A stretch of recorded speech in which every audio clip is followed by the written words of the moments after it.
Good morning, everyone. It's Rebecca here. Hello. Hi, everyone. So fantastic to have. We've already got 48 people here, which is amazing. Welcome to our free training webinar on how to get more bang from your tourism marketing buck. Rebecca and I are very excited to have everyone here. So what we're going to do is we're going to jump straight into it because we know time is precious for you guys. We're going to run through some housekeeping first, though. So Rebecca and I will just turn off our webcams and we'll be back at the end to answer questions, so you'll be able to see our pretty faces again. But until then, we'll sit out and we'll get going. Okay.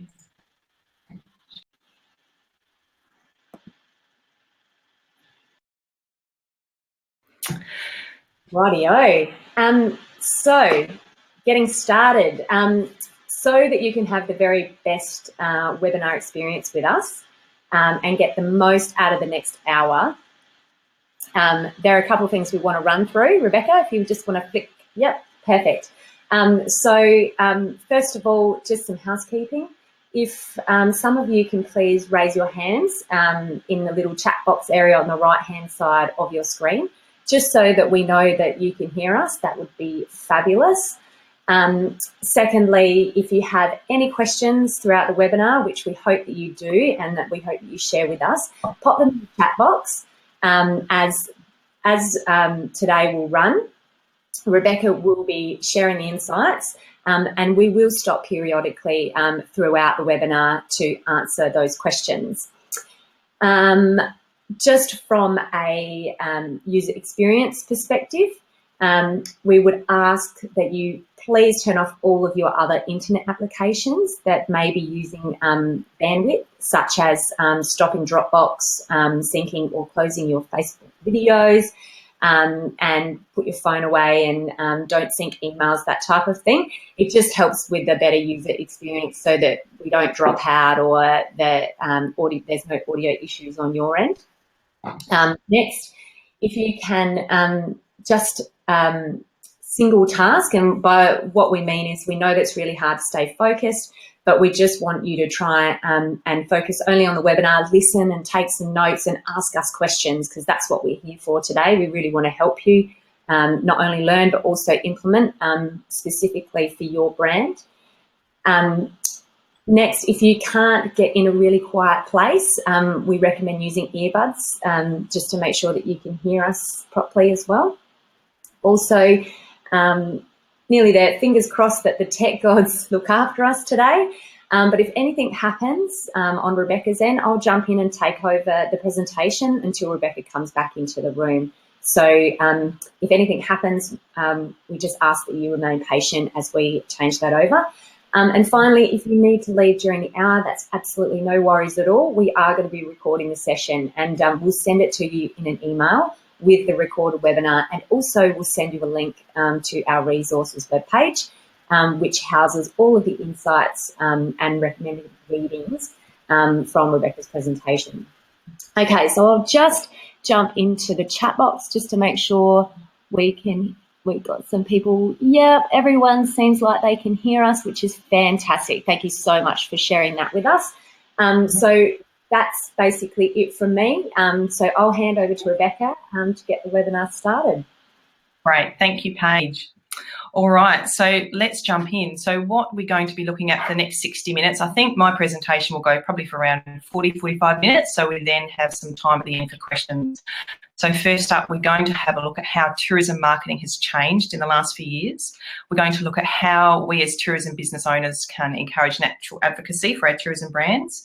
We're going to look at how to leverage industry relationships to generate advocacy, and finally, how to use brand storytelling to generate advocacy. So firstly, before we jump in and share with you the low-cost marketing ideas, we first want to share with you how tourism marketing has basically changed fundamentally in the last few years. And the reason we're doing this first is because it sets the scene and helps explain why the later 3 low-cost marketing tactics we cover will work so effectively. So first up, traditionally, tourism marketing has been very much all based around that sort of broadcast marketing or one-way communication, where we're pushing messages out to our potential customers, whether it's through print advertising, perhaps through, advertising in visitor guides, TV advertising if we're a bigger brand, and basically in this advertising, we told our potential visitors about our business, whether it's accommodation, tour, attraction, cellar door, etc., why our business is so awesome and why they should consider booking or visiting. However, this old style broadcast or one-way marketing model absolutely no longer works with our smartphone savvy, social, always connected customers who they really do expect personalisation and connection with brands, and they also want to engage with a brand, and they're really happy to talk about brands that they love through reviews and social media posts, which is where a lot of the tactics we're talking about today is all based around. So essentially, the reality is for tourism brands who try and stick with this traditional broadcast model of advertising is they get this from their customers. Essentially, if you talk to people the way advertising talk to people, they'd punch you in the face. So customers are absolutely just not interested in advertising because they've got the ways and means to block it out. And the reason for this shift from broadcast to advocacy marketing is so important is because advocacy is the #1 most trusted form of marketing we can have for our tourism brands, and it costs us basically $0 to achieve. So advocacy, just if you're not 100% clear, this is when a happy customer raves about us to our family and friends. So while the overwhelming number of media channels and avenues that people can plan a trip, people are increasingly turning to sources that they trust. So what we're looking at here is the Nielsen's Global Trust in Advertising survey, which they survey over 60,000 people around 60 countries and ask them what is the most trusted form of advertising. And what you can see here is #1 most trusted advertising is recommendations from people I know, and secondly, opinions posted online. And what you can also see much further down this list here are things like ads on social networks, ads on mobile, ads in search engine results, ads in magazines and TV are all much less trusted, and they also cost a lot more money as well. This is also backed up by a study from skift.com that found that 92% of people trust recommendations from their friends more than they do from adverts as well. So what this all means for us as tourism business owners is that we can try and invest time and dollars in marketing our tourism business. However, when we all have very limited time and money, this will only make a really small impact, a bit like what we can see here. So, however, with the combination of our hyper-connected social mobile visitors sharing photos and videos and reviews about our businesses, they provide a much, much greater impact, influence and amplification to our brand message than we as tourism businesses could say about ourselves. So our customers really are now our brand advocates. So the big key here is it's not about you trying to be something that you're not and controlling your brand message. It's about telling authentic stories in an organic and genuine way that connect with our potential customers. So, and another major, and building on from this, another major change is how our brand is defined. So a definition of a business brand is the values and the promise, the experience our customers will have with us. So in pre-social mobile internet days, tourism businesses and also destinations were the custodians of this brand, and they used forms of broadcast media to communicate their brand message, their value, their proposition, which is what we've just talked about. However, again, with that revolution of our social mobile customers, custodianship of tourism business brands has shifted from us as business owners to our customers. So the way the brand of our business is now communicated doesn't come from us as a tourism business much, but is mainly led by our customers. So this is led by the stories that someone hears about our business and also the experiences they actually have with our tourism product. So end of the day, people really aren't that fussed about what you have to say about your business, as they are much more concerned about what others have to say, because this is essentially who they trust. And just wrapping up this section of the webinar, this quote sums things up perfectly about where we are at with tourism marketing.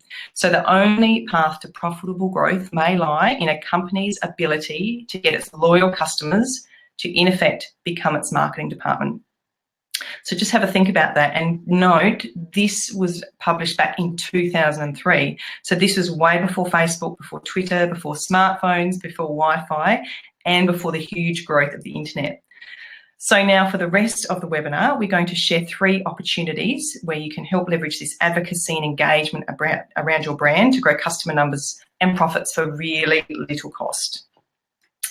So tip number 1, so the first area we're going to cover is looking at how we can generate natural advocacy for your tourism brand.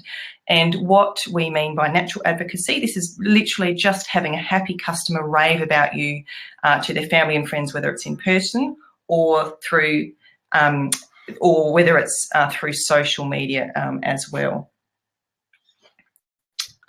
Okay, so essentially to be able to get our customers to rave about us, providing your customers with an amazing experience is the most effective, low-cost way to market your tourism business. And to actually be able to do this in our business, we first need to make sure that we're attracting the right customer for our businesses. And for those of you who have read our blog posts or undertaken training with us before, you will have heard us talk about ideal customers, who they are.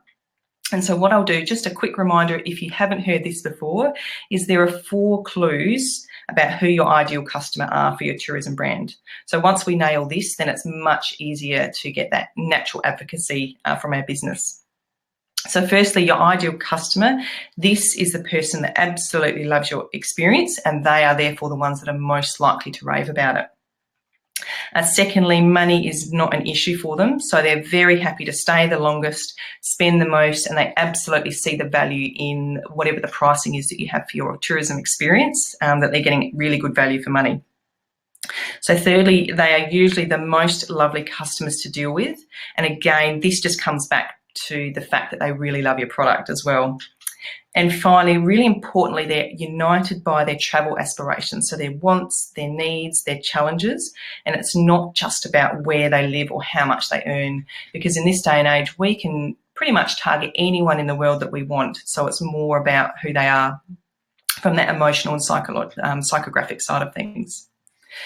So just to give you an example of how this could look for your tourism business, we've put together what we call I guess this is an example of an ideal customer for a tourism business.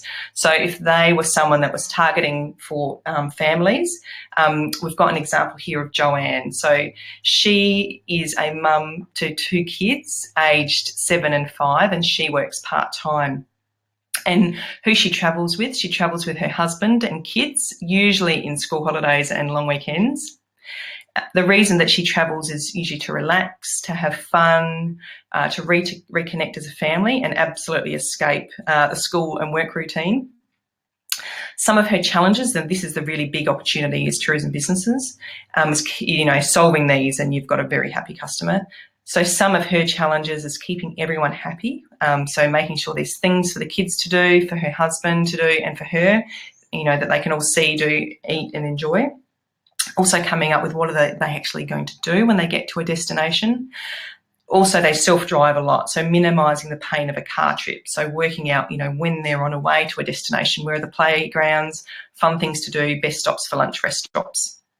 And she books places like online. Review websites are really important, like TripAdvisor. She books online, direct with the business if she can. She's a Google search guru, and she's also active on Facebook and Instagram as well. So this is just an example, but once you have done this for your business, you can then really focus in and deliver that experience that your customers are going to love. So once you've got this ideal customer really clear, there's simple things that we can do before they travel, during their visit, and after they travel to encourage that all-important advocacy and word-of-mouth marketing for our business.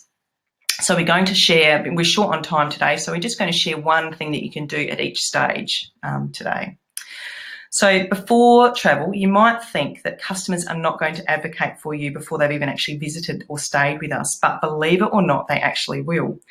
And research from a fantastic research study called the Happiness Halo, which you may have heard us talk about before, has found upwards of 50% of someone's happiness with a brand or experience is built into the moments of anticipation, so that's the lead up, and in the remembering of their trip. So what this means for you as a business owner is there's this really great opportunity to leverage our customer interactions, not just when they're visiting us, but in that lead up stage, so before they actually visit, and also after they've visited, so encouraging great reviews. So which is what we're going to cover now. So I just want to share an example. So end of this week, I'm actually off on a 3-week family holiday around New Zealand, and I can't wait. And I've been raving about this trip to my family and friends for about the last 6 months, and I'm sure they're all very much sick of hearing about it. But the thing is, because we're travelling over sort of busy school holidays and Easter, I have booked all our accommodation ahead.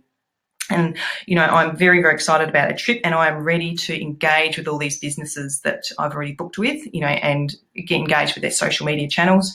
But of all of the 8 accommodations that I've booked so far, only one of them has shared with me some pre-arrival information to help me plan my trip. So this was a holiday house in Rotorua. Whereas all these others, it's a really missed opportunity, because I am willing to be, you know, sharing and getting excited about these guys online. So essentially what this means for you and in your business is, if you do take bookings for your tourism brand, the first thing you can do is make sure you don't send just a straight up boring confirmation to your customers. And instead, have a think about how you can build in an engaging confirmation, whether it's via email perhaps, that sends and encourages people to check out your social media channel. Or if you're not really active on social, your local destination region tourism social media channel, so they can really start interacting with your brand and get really excited about their trip.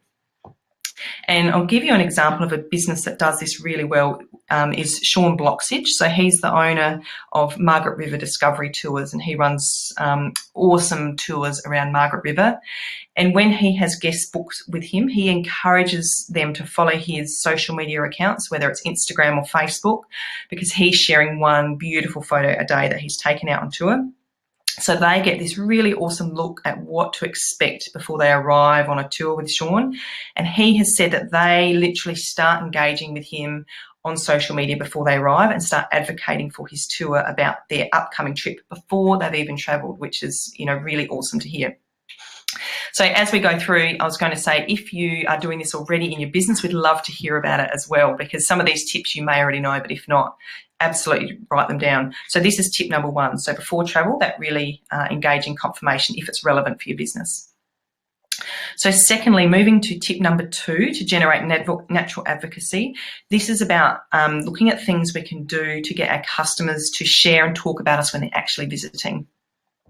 So as we know, for most travellers, regardless of their age, we know when they're travelling that they're sharing photos and videos on their smartphones on their preferred channels. So whether it's Facebook, Instagram or Snapchat, if it's a younger audience. So a simple thing that you can do is to encourage your guests or visitors to add their location or tag your business social media accounts when they're sharing photos and videos. So we know they're doing this already, so it's just taking it that next step and make sure they're mentioning your business.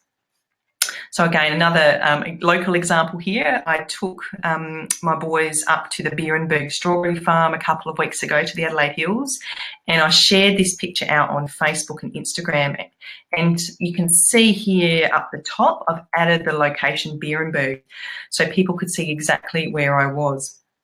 So if people actually click on that link, what it does is it takes them through to all the other photos and videos that other people are sharing at that specific location, and that tells that all-important brand story about what's that experience could offer them. An important stat here, also from Simply Measured, is they have found that Instagram posts with geotagging get 79% higher engagement than those that don't. And also when sharing, another option that you can ask people to do is to tag your business on that social media channel. So again, you can see I tagged at Beerenberg Farm here, so people could then click through to the Beerenberg Instagram page, and they could then learn more about, you know, the Beerenberg experience and perhaps connect and engage with them that way as well. So, well, I've just shown Instagram examples. Facebook, same thing applies as well. So you can ask people to tag their location or tag your business Facebook page. So it means their family and friends can see where you are and learn more about your business. So again, an example here of when I ate at a new cafe that opened near me in Adelaide. Again, I had some local friends asking me how it was, and they could all see where I was. And so again, it's that powerful word of mouth marketing. So just a few tips on how to apply this to your business. The first way to do it is to promote it via business signage. So at all key touch points in your business for your customers. So it could be posters on the wall, could be backs of toilet doors, could be on your visitor guide map if you're a destination. Whatever is relevant for your business and your customers, because you've got a very big mix of different types of tourism businesses and brands here today. The second tip here is make sure you spell out your social media account in full. Don't just say tag us, because people may not necessarily be able to find you on that channel, because our social media channel names don't always match our actual business names as well. If you'd like this to be able to people to be able to do that check-in on Facebook, you just need to make sure your Facebook page category is local business. And final tip here is it's really important to monitor and engage with any people that tag you. So thank them, engage with them via a comment, as this builds that all-important brand trust and advocacy. And to make sure you don't ever miss any of these, you just need to set up the correct notifications in that platform. So, for example, Facebook or Instagram. So you're notified, whether it's a push notification or an email that you've received a mention or a tag. And a tip here for Instagram, to monitor Instagram location check-ins, you can use Hootsuite.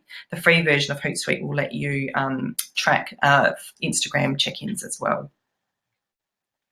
So the third and final tip to create natural customer advocacy is after they travel.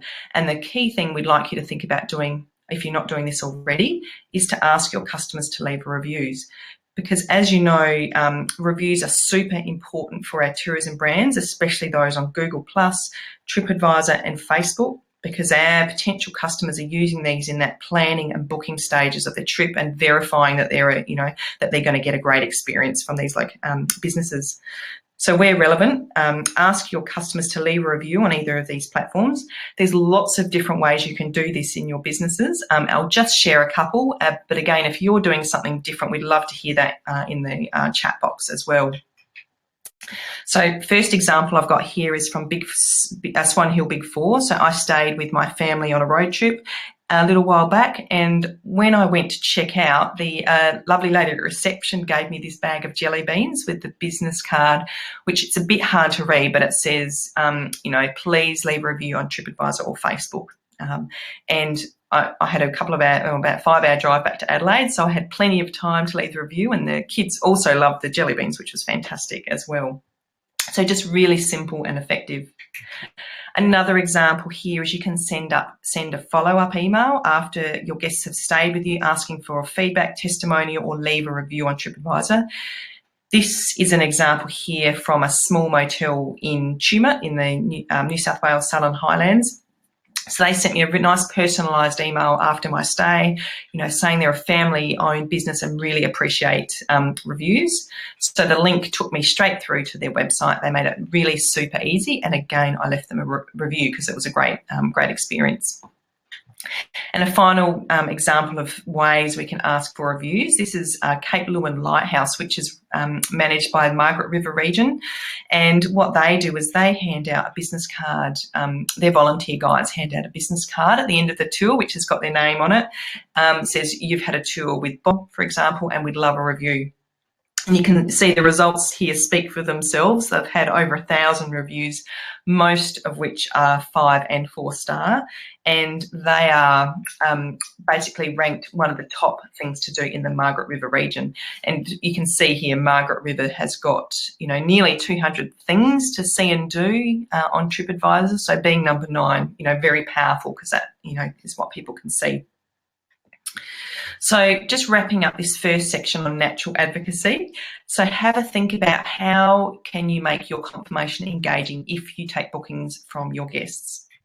The second tip here is how can you encourage photo and video location tagging and check-ins with your guests for that all-important online advocacy?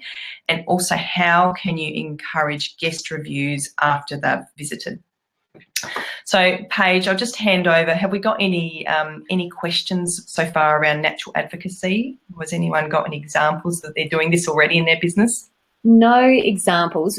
Greg just asked, how do you get your guests to tag your brand name and share location? But I think that you covered those off in the tips. Yeah, signing. Yeah, thank you. Yeah, signage is the big one there. So you've just got to think about, where are your customers, key spots around your business that your customers can see. If you're a restaurant, it could be on the menu or on a little place card on the table if you're happy with it. I know we've had this with some of our students that don't feel that comfortable asking for tagging or reviews. So again, you do what feels right for you, your business and your customers. You could also put it just in the compendium as well if you're an accommodation provider, if that makes you feel more comfortable as well. But just do what feels right for you. Yeah. Cool. We've just had a question come through, Beck. Is it important to rely on customer reviews on Facebook and TripAdvisor? Oh, sorry. Is it important to reply to customer reviews on Facebook and TripAdvisor? Yes, Tani, hugely important. So we teach online reputation management. That's a whole big topic in itself. But the guide is, if you have any negative reviews, you absolutely have to answer every single one of them. And in some of our other training we teach, there's a process that you go through. So you just have to make sure you find and respond to every negative review. If you're getting all positive reviews, the guide is try and respond to at least 25% of those as well. Right. Damien has also asked, does providing Wi-Fi make a huge difference to review take-up and social tagging? Yes, it does. Yeah, absolutely. So if you can offer free Wi-Fi to your guests, that will make a huge difference. I know a lot of businesses are regionally based and Wi-Fi can be an issue. The other thing you can find, though, is people will still, they'll share photos and videos when they're back in mobile range if you physically cannot offer it to your guests. I've done some work with an Outback hotel in very remote Outback South Australia, and they really don't have Wi-Fi that they can give guests that's very easily or cheap, but they're still getting a lot of advocacy from customers once they're back in range. So it's very important, but if you don't have it, customers will still share as well. And one final question, I think, Beck, from Greg, with this sort of passive approach, what is the industry benchmark for actually getting the engagement? So, for example, getting the reviews, getting the tags. So I'm not sure, does that mean, Greg, that how many people, what's the average of actually people leaving reviews, I think is probably what you're asking. Obviously not everyone is going to, I'll answer to that. If not, pop in the chat box. Obviously only a small percentage are probably going to actually take up this offer. I mean, I know sometimes older generation of travellers aren't so comfortable with doing this sort of advocacy, but the younger demographic of travellers, they're all over it. So it comes back to your customers. It's just all about asking, putting it out there. If people don't want to do it, that's absolutely fine. But the other thing too you'll find is a lot of advocacy will happen offline as well. Word of mouth marketing, still really, really important. And I've got an example a little bit later, which I'll talk about as well. So cool. All right, we might keep on moving through, Paige, and as more questions come up, we can answer them at the next section. Sounds good. See ya. Cool. All right. Okay, great questions, everyone. Keep them coming as we go through. Okay, the second tip we're going to cover, low-cost marketing tip, is all around building relationships to enhance industry advocacy. So while we've just talked about how we can encourage our customers to be advocates for our business, it's also really important that we work with our local industry, as they too can be amazing advocates for our business. So there's 3 key local groups that we'd like you to have a think about how you can leverage if you're not already. So first up is local residents. So these guys are really, really important, because when their family and friends are visiting a region, they can be powerful advocates for recommendations of things to do and see in your region. Second really important group is local businesses. So this could be tourism businesses yourselves or support services. So these are complementary businesses, not yourself, but others in the region that have similar ideal customers. Because a lot of visitors ask for local recommendations when they're out and about with other tourism operators. So it's really fantastic if staff of these other businesses can be aware of your product and recommending them out to these guests as well. And thirdly, through our destination marketing organisations.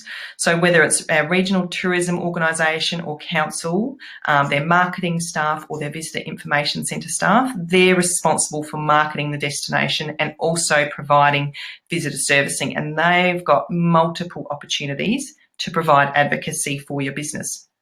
So each of these three groups have influence with their own communities and roles, and also have the ability to help support our marketing through advocacy and essentially just reach more ideal customers for little or no cost.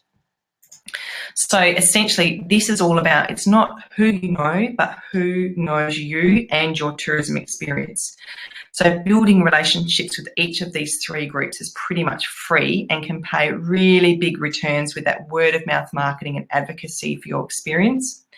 However, just important to keep in mind for each of these groups, your business is usually one of many in your area. So there's a few things you can do to keep top of mind, of which I'm going to cover one in a minute. So then when you do have visitors asking for recommendations or a marketing opportunity for your type of business, they think of you. So, and I cannot tell you, just from a personal level, and Paige and I see this in our business as well, where we've updated someone on our business, or we've been updated on a business, and then soon after, literally within the following few days, we've been asked for recommendations about a certain product or supplier that we've just heard about, and we've connected people, and that's worked on the flip side for our own business as well. So it's simple and really powerful. So the key tip I want you to have a think about today is investing in familials for these three different groups.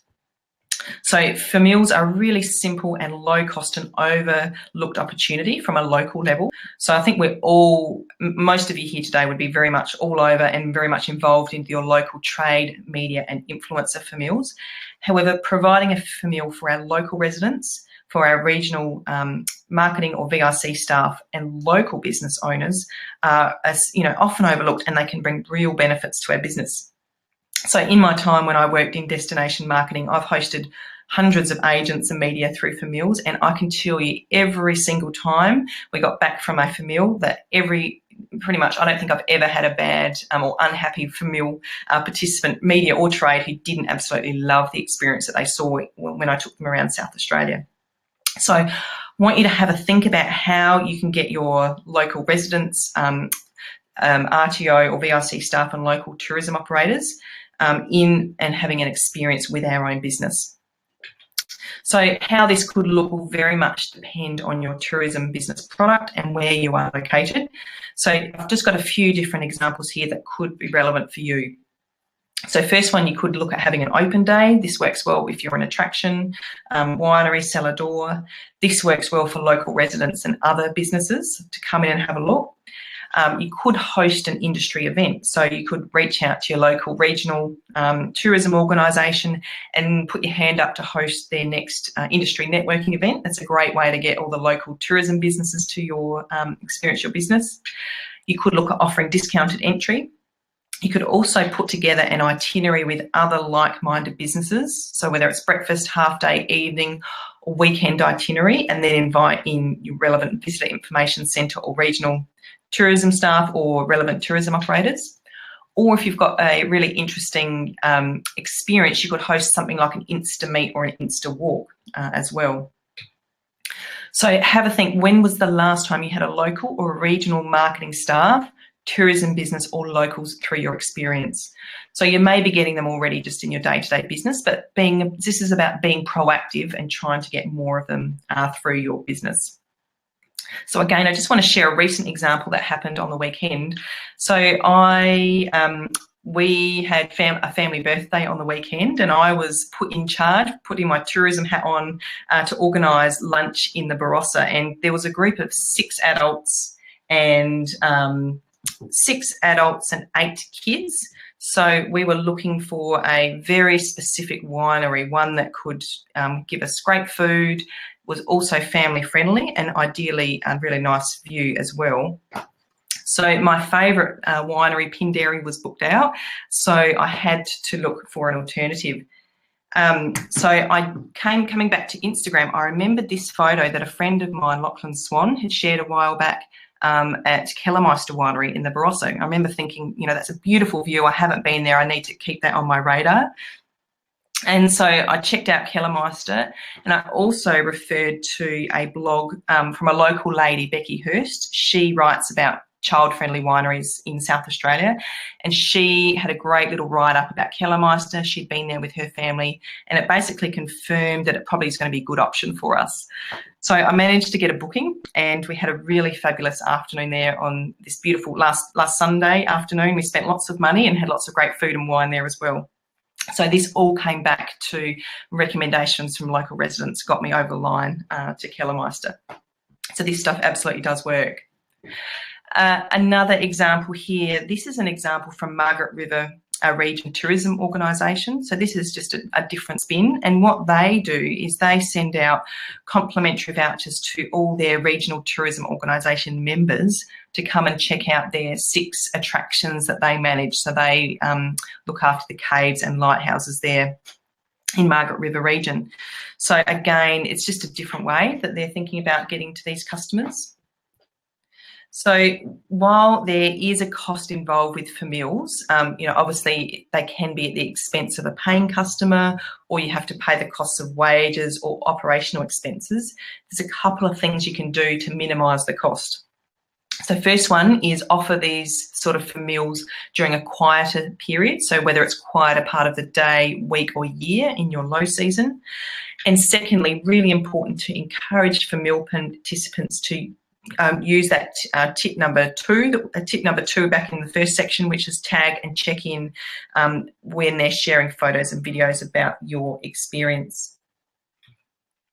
So just wrapping up this second section. So how can you use familials to encourage advocacy from local residents, other tourism businesses, or your visitor information centre and regional, local, state marketing staff?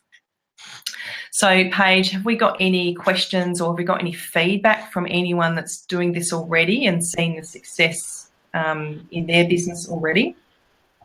No feedback as yet. Hopefully people, if they can just take some time to think about what they've done with familials and put their ideas down, that'd be great if we can share them. Julie had a question from the first section, which she just wanted to know how to actually monitor the feedback through Instagram and Facebook, as in replying to people to generate that advocacy. It's just a matter of, Julie, in your Facebook and Instagram notification settings, if you go in there, you can choose to receive a push notification or an email anytime someone interacts with your account. So whether they've tagged you, commented, liked. So if you go in there, set that up, you can then make sure you don't miss any mentions that someone makes of your business. Great. Tani from Centre Bush Bus Tours in Alice Springs has just said that, yes, we have regular familials to the kangaroo sanctuary in Alice Springs, which Rebecca and I have also been on, which has been fantastic. Yes. They BIC staff, hotel front office staff, and also lots of locals as well. Fantastic. Also, Damien from Tour Divines, he said they work with our local tourism guides and host familials regularly and receive some terrific PR and media exposure in return. And they stay in touch with their DMO regularly as well. So that's a really big thing. Tani also just said here we spend quite a lot of time responding to Facebook and Instagram posts and private messages as well. Yep. People are using private messages. That's great to hear. That's really good to hear, Tani, because that's, again, building up that relationship and engagement with customers. Again, that's that brand interaction, so fantastic to hear. Facebook's actually just rolling out their Facebook Messenger now is more integrated with Facebook pages, so it's actually getting a lot easier to do that specifically in Facebook. But that's another whole webinar. So anyway, anything else there, Paige? Mitchell has just said, I can't work out where Mitchell's from. I think he's in Cairns actually, but we hosted both our local wedding destination board network meeting as well as our RTO networking meeting, which was a great benefit to our business in both business opportunities and building a local support group with other businesses as well. So that's another angle there, getting really targeted. Bernadette Not sure where you're from, Bernadette, but we've done some familials with local tourism operators, VRCs at, oh, here we go, Australian Arid Lands Botanic Gardens. We include some yummy bush food taste plates as well. So that's really fantastic, just to give that little bit of an experience as well. Fantastic. The last question, a couple of questions here, Beck, from Greg. I'd be keen to get your opinion. We manage holiday homes. A familial would represent over $1,000 to the landlord. How do we do it? Okay. So Greg's asking basically if they do familials of their holiday homes, that's at the expense of a paying customer, essentially. Right. So Greg, it can also be, I mean, obviously you can do site inspections as well. They're not quite as good, but you could do, you know, if there's a quiet down period between house changeovers, you could do some sort of short open day or something. It's also about educating the owners to understand that familials are, obviously we're trying to talk low-cost opportunities today, but familials are, while there is an expense, they're a very, very valuable marketing tactic. So it's a bit about educating them as well. Yeah. And Daryl's just got a question here as well. Can you still target Facebook ads to people who are travelling to or in a specific location? Yes, you can. And that's, again, that's another whole webinar in itself. We will talk about some of our other training we do at the end, but you can, in Facebook, you can target a Facebook ads to someone that's travelling in that particular region that doesn't actually live there. So that's can certainly be done. While we did say that advertising is much less trusted, that sort of advertising, if you're very clear on your ideal customer and your experience, you can see a little bit of success there, but we'd always recommend to start with a small amount of money and see how you go. Last comment, Beck. Damien just says here that is to participate in regional marketing campaigns. For example, he obviously participated in the High Country Harvest in northeast Victoria, where they created a specific event, and he said that works really well too. Actually, that's a great tip, Damien. So that, again, if you're creating an event, that's part of the program, which people, locals and other businesses can get involved in. So, yeah, really good tip there as well. Awesome. Well, we might keep moving again, Paige, and we can come back and finish this section, and then we'll have questions at the end, if that sounds good. So keep moving in, guys. They're all great. Okay, next and final area we're going to talk about is generating demand and advocacy via storytelling. So as we covered back at the start of the webinar, marketing is now all about engagement, not broadcast. So when we're talking about engagement, what we mean is when a person engages with our brand, so which we can see here. So that's your Facebook page, for example, talking to you talking to the customer, just like Tanya was just talking about, or whether it's peer-to-peer. So this is when another person is talking about you to another person. So we want to share some tips on how you can share stories that people can't but help engage with you here, or share them out to their family and friends. So first thing we need to have a think about is what stories will actually attract your ideal customer. Because end of the day, we could be sharing all different things around our tourism brands, but we need to come back to our ideal customer, because this helps guide us with the right type of content that we can create and share the right stories. So if we come back to Joanna, the young mum who's travelling with her family, so if we imagine she's heading to northern Tasmania, she's having a think about that she wants to go on a family-friendly holiday, and she knows Tassie's on the radar there. When she's researching, she has having a think about what are the family-friendly activities that she can do in northern Tasmania. Third option, when she's looking to actually book, she's looking for the best family accommodation in Launceston. And when she's actually in region, she's looking for those little hints and tips on the ground, such as where can I get the best coffee? So when you come back to your ideal customer and understand this, the only 3 types of stories that you need to worry about sharing, and those of you who've read our blog posts before or have undertaken training with us before, is that you only need to worry about sharing inspiring, helpful, or people stories. And these are the 3 types of stories that people will engage with, share, and will help achieve your goals of attracting more people as well. So I'm not covering specifically more details about those stories today. We do have resources in our resource page on our website. We'll share at the end of today. But what I wanted to focus on is just some optimization tips, because at the end of the day, we can have the greatest stories in the world, which we're sharing out on social media, e-news or blog. But if we don't optimize them, no one will see them. And the reason for this is there is increasingly more and more content out there that people are sharing, and social media channels such as Facebook and Instagram has to filter it, so they can't physically show everyone all the content. So what they're doing is they will only show content to your communities that they are interested in engaging with, liking, commenting, that sort of thing. So the couple of optimization tips is when we are sharing stories is making sure that they are on mobile friendly. And the reason for this is around 80% of time spent on social media is on mobile. So if you're sharing anything on social media, there's a pretty good chance that people are going to be reading that on their smartphone. So when it comes to posting stories on social that are smartphone friendly, first, really important thing is making sure that it's got a beautiful eye-catching image, because again, if people are flicking through their news feed, a beautiful image is what captures their eye and causes them to stop for that fraction of a second to learn more. And secondly, also keep a really short and punchy caption, and if it's relevant, add a call to action to learn more. So this is an example from South Australia Tourism. They're obviously destination marketing, but the same thing applies for your tourism business as well.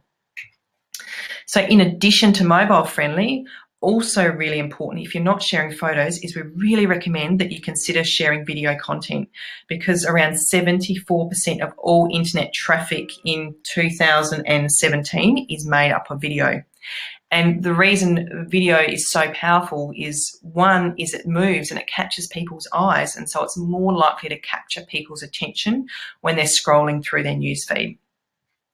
And a really great example of a tourism business who does this really well is Cape Tribulation Ocean Safaris out of Cairns, and they share really short and engaging videos each day of what's happening in the reef. And importantly, they share these videos, they upload it directly to Facebook, which allows the video to autoplay, and it gets much greater reach. And they also put a call to action button at the end of the video, which basically lets people click through to their website to find out more about the tour. So it's not advertising, it's just a really engaging story about their business. And you can see here really great reach. 612 views, 60 likes when this post was shared. So definitely check out their page, but you can do this in your business as well. Just quickly, if you want to add a call to action to your video in Facebook, it's just when you're uploading the video on desktop, you get the option to add a call to action button. And also, if you are putting all this effort into sharing helpful, inspiring and people stories on social media, it's a really great idea to make them work harder and organise them into a regular blog post on your tourism website. So a blog post allows you to make that content lifespan a lot longer than a single social post, which we know has a really short lifespan. Plus, you can then share that blog post out on social media, at a later date for new customers or people to see. Or it can also help people, you can be found in search engine results and basically attract a whole new group of potential ideal customers. So at Tourism eSchool, we use the acronym POSE to remind us to publish once and syndicate everywhere every time we create a piece of content. So once you've published a blog post, you can schedule it out in your next consumer e-news, share it out on your social channels that you're active on, such as Facebook, Twitter, Google+, Pinterest, and use relevant hashtags. So basically, the wider you share it, the more opportunity it has to be engaged with, clicked on, liked, commented, shared. And what you'll see is then a greater engagement, visitors to your website. And you also get better search engine rankings as well. So it really is a win-win situation. So blogging is a massive topic all by itself, but we've got some resources from the page end of today that you can learn a bit more about that. And finally, if you are going to all the effort to tell your own helpful, inspiring and people stories, another really important free opportunity is to leverage that online industry advocacy of your stories. So, for example, as I know many of you know and are already doing this already, is your local, regional, state and national tourism organisations are looking very actively for photos and video stories to share out to their huge online communities. So if one of your tourism business's social photos or videos is shared out to their fans, it's priceless advocacy from your business, from a really highly trusted brand, which translates into new demand and interest for your business. And I know Tani, who's here today from Alice Springs, they do this quite a bit. Also, the Kangaroo Sanctuary, they get picked up by Tourism Australia a bit. Amazing publicity.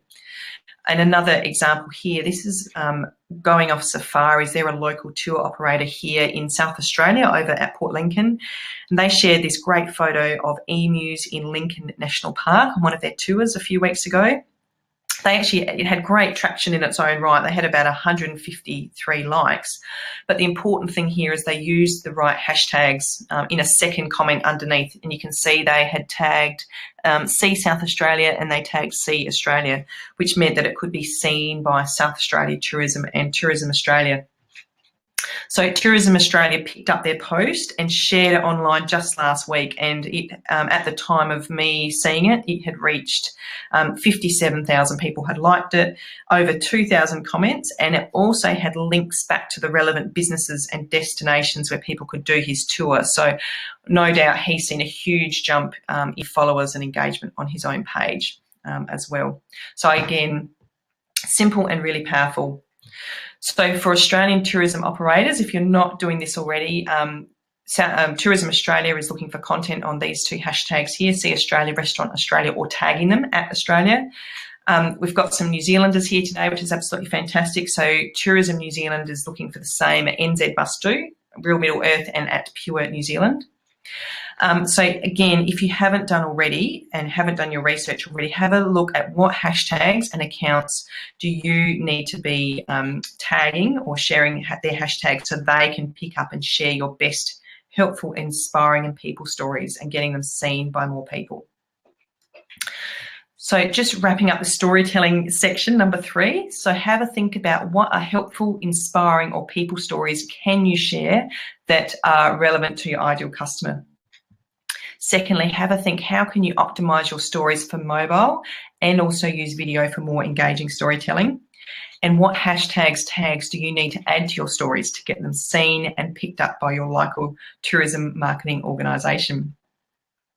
So Pure, we've made it to the end of the webinar. So just to wrap up what we've covered in those 3 key areas. So right back at the start, we talked about encouraging natural advocacy. So think about what you can do before, during and after a visit.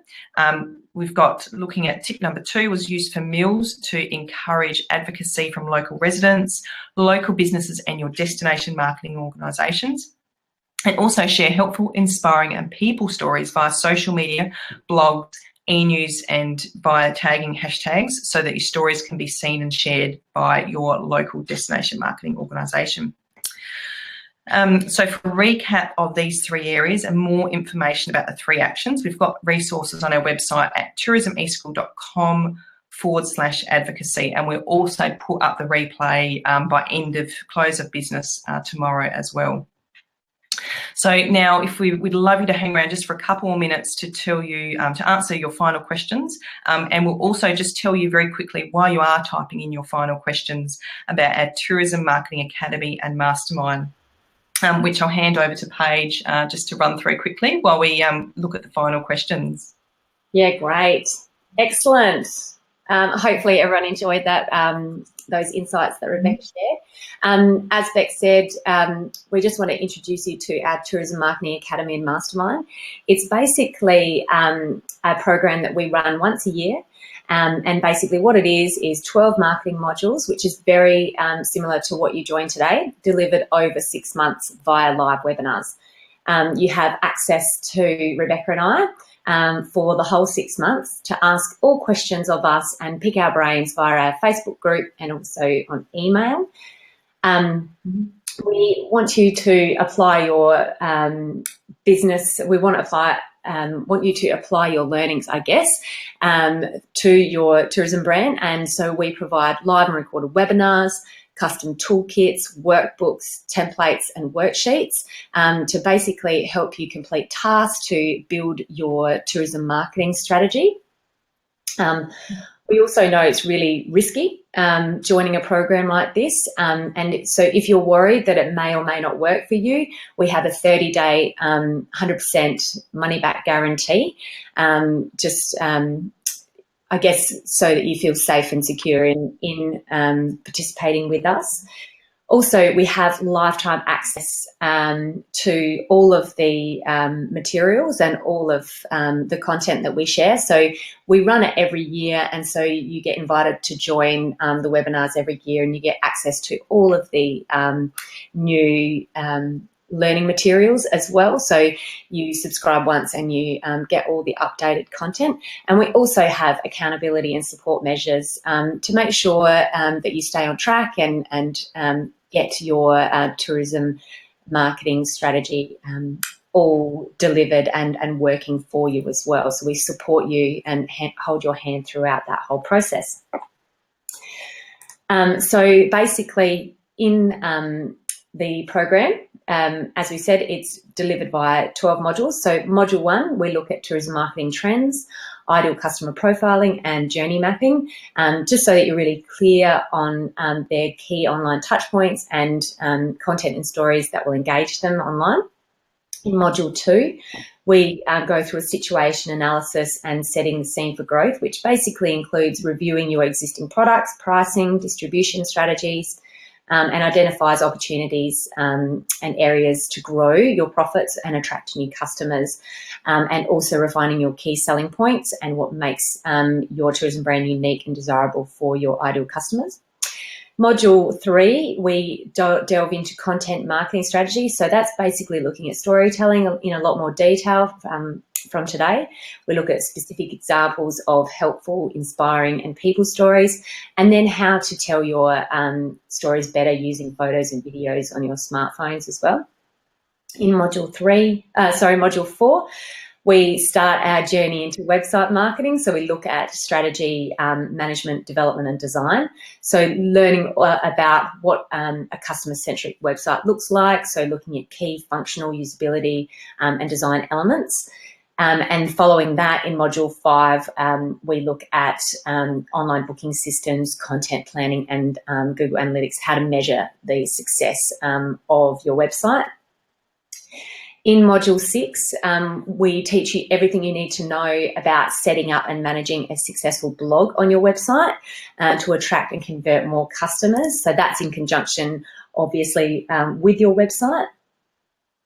In module 7, I go into demystifying search engine optimization and break it down into areas that you can apply in your business to improve your visibility of your web pages in search engine results. Module 8, we look at social media strategy. So Rebecca will take you through how to prioritise and invest in the right social media channels and learn about what channels to actually say no to, and learn more on how to get your customers creating that content for you to generate that amazing customer advocacy. Module 9 is social media optimization and advertising. So this looks at how to optimize your business's social media channels for optimal engagement and conversions, and how to strategically use Facebook and Instagram advertising to support your overall marketing, and how to actually measure the return on investment. Then we've got module 10, which is customer advocacy and online rep. So basically building on what we've covered today and going into a lot more detail, we share loads more tips on how we can encourage advocacy, such as the use of hashtags, and also cover the importance of online reputation management and answering every single review, especially the negative, as if we don't, we could damage our business. Module 11 is email marketing. So we're looking at how to set up and optimize a customer email newsletter that people actually open and read, and with the objective of driving real returns for your business. And then finally, in module 12, we wrap it up. We look at all of the offline marketing opportunities relevant to your business and your ideal customer, and then pull all of your learnings together into a robust marketing strategy that you can use to move forward with over the next 12 months and even 2 years or 3 years. And like I said, you can keep rejoining our program every year to refine your strategy as well and learn and get an update. So that's basically what you'll learn. Why we would love you to consider joining us? Well, firstly, we're really focused not only on teaching you the course content, but making sure that you implement it in your business. So you will need the time to think, plan, and apply your learnings, about 2 to 3 hours a week. But we know that doesn't scare you, as you know the results will be worth it. So basically, we say be aware. It's a bit like a boot camp for tourism marketing, but if you put the time and effort in, you'll reap your rewards. At the end of it, we want you to develop your own results-focused marketing strategy with our support for the absolute fraction of a price. It will, another reason why we want you to consider it is because it will save you time. We know how often marketing tactics and platforms change. So we've done all the hard work for you. We've distilled it down into what is and isn't working, and we teach you only what's relevant to you and your business. So saving you time there. You'll also have 6 whole months worth of mentoring from both of us, who are 2 tourism marketing specialists, for the absolute fraction of the cost of working with a consultant one-on-one. So we would hope that it saves you lots of money in the long run. And like I said, if you can keep coming back year on year to refine your learnings and to learn the latest, it will continue to pay for itself every year.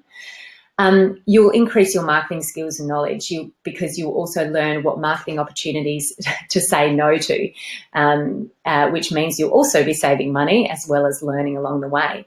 And finally, it's a great networking opportunity. We would hope that you will enjoy networking, sharing your ideas with other like-minded, enthusiastic tourism business owners. We already have a fantastic alumni group of tourism businesses from last year who joined us, who are really keen to help you learn as well. So that's why we would hope that you would consider joining us. Also, we've teamed up with some tourism industry organisations, and if you are a member of them, you'll receive 20% discount for joining the program. So the total investment for joining us is $1,500 plus GST, but if you are a member of one of these organisations, you will save $300. We like to reward people who invest in their industry and see tourism as their business, and obviously we want to share that 20% with you too. Okay, so if you want to learn more about all of that detail, we would love you to jump across to our website, which is www.tourismeschool.com/OMP. Our enrolment's open today, and we'll be closing on the 5th of May, and you can get all of the information on our website, and you can enrol online there too. So we would encourage you to jump across if this is something that you would like to do for your own professional development, and to get all of the nuts and bolts down and ready to go for your marketing strategy. We would love you to join us, so pop in there as well. So that's a wrap for our Tourism Marketing Academy. So if there are any further questions, Rebecca, any questions? Yeah, there's a few people who've had to go, so thank you everyone who's still hanging around. So firstly, you'll get a copy of the link for the mentoring program. A couple of people were asking in the follow-up email. Let's have a look. Damien was asking, is there printed materials for the mentoring program? Damien, everything's digital, but you get workbooks that you can print out as well. Question here. Julie had a question.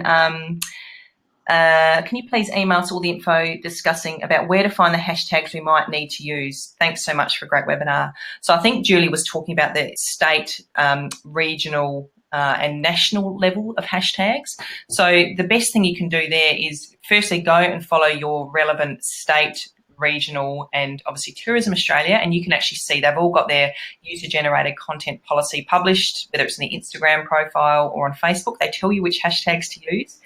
The other thing you can do is go and have a look at some of the posts that, for example, from a state level, if you go and look at a South Australia Tourism Commission's post from their South Australia Instagram account, you will see a lot of hashtags that they're using. So again, you can use those tags as well, because there's not just Tourism Australia and regional level, there's also other, lots of other different pages and brands that reshare tourism content as well. Can you see any other questions there, Paige? No, I can't see any questions. Just thanks, lots of thanks and lots of comments. But I think we're good for questions. All right. Should we just come back on the webcam for 2 seconds before we say goodbye to everyone? 10. Just had a question from David about the mentoring program. Do you set up Facebook and Instagram accounts? The way the mentoring program works is it's all about teaching you guys how to do it yourselves. We unfortunately don't have to have everyone join us today. We're really grateful for such support and thankful that to join us. We hope that you've taken away some really fantastic insights. Yeah, not really sure where Beck is, but I don't know where she's gone. Here she comes. Can you hear me? But yeah, if you've got any further questions or into page for the webinar, which is tourismeeschool.com/advocacy. So if you do that, then all of the details are there. But again, if you have any further questions to that, then you can certainly email us at help@tourismeeschool.com too. Anything else, Beth, you'd like to share? No, all good. There was a final question there from Greg. Sorry, I don't know where my webcam went. Greg was asking, do we actually set up Instagram and Facebook pages in the mentoring program? We don't, but we teach you exactly how to do it. So it's all about teaching you how to do it very quickly and simply. So we don't actually physically do any actual implementation for your business, but we teach you what you need to do from your end, and we help you support you with that through the Facebook group and through the live webinars to do that as well. So cool. And well, as I said, there's lots of great thanks there from people. So yeah, it's been fantastic to connect with so many people from around Australia and New Zealand and internationally as well. And we will be in touch soon through email. Cheers. Thanks so much, guys. See you later. Have a great day.